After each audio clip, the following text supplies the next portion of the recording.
এটা দিয়ে কি হবে গো মা? আজকে আমি বানাবো জল রুটি। কি জল রুটির কথা শুনে অবাক লাগছে? তাহলে চলো দেখে আসি। অনেকে এটাকে জল রুটি বা গোলা রুটিও বলে থাকে। তো তোমরা কে কি নামে চেনো এটাকে কমেন্টে কিন্তু অবশ্যই জানাবে। মন ভালো নেই, খুঁতখুঁতে লাগছে, শরীরটা ম্যাচ ম্যাচ করছে, বাইরে যেতে ইচ্ছা করছে?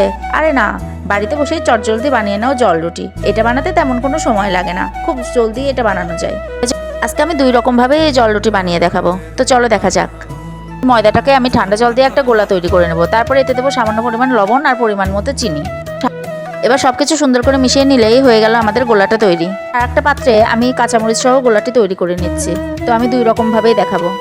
তোমরা চাইলে এটা তাওয়া, ননস্টিক প্যান, কড়াই যা ইচ্ছাতে করতে পারো। আমি এখানে একটা ননস্টিক প্যান গরম করে নিয়েছি, তাতে নিয়েছি সামান্য পরিমাণ সর্ষের তেল। এবার সামান্য পরিমাণ গোলা নিয়ে একটা চামচ বা হাতা দিয়ে পাতলা করে ছড়িয়ে নিতে হবে। এবার এপিট ওপিট করে ভেজে নিতে হবে। একইভাবে আমি কাঁচামরিচের গোলা দিয়েও এই জল রুটিটা তৈরি করব। ব্যাস হয়ে গেল আমার জল রুটি। তোমরাও কিন্তু বাড়িতে একবার ট্রাই করবে। এটা কাঁচামরিচ দিলে কি হয়, এটা খেতে একটু ঝাল মিষ্টি লাগে। আর এমনি শুধু চিনি দিয়ে করলে পরে সেটা শুধু মিষ্টিই লাগে। এই 1 থাল ঝাল মিষ্টি জল রুটি আমি নিমিশেই শেষ করে ফেললাম। উফ, সেই টেস্টি ছিল গো। ভিডিওটি ভালো লাগলে লাইক, কমেন্ট আর শেয়ার করতে ভুলবে না। আর চ্যানেলটি অবশ্যই সাবস্ক্রাইব করে দেবে।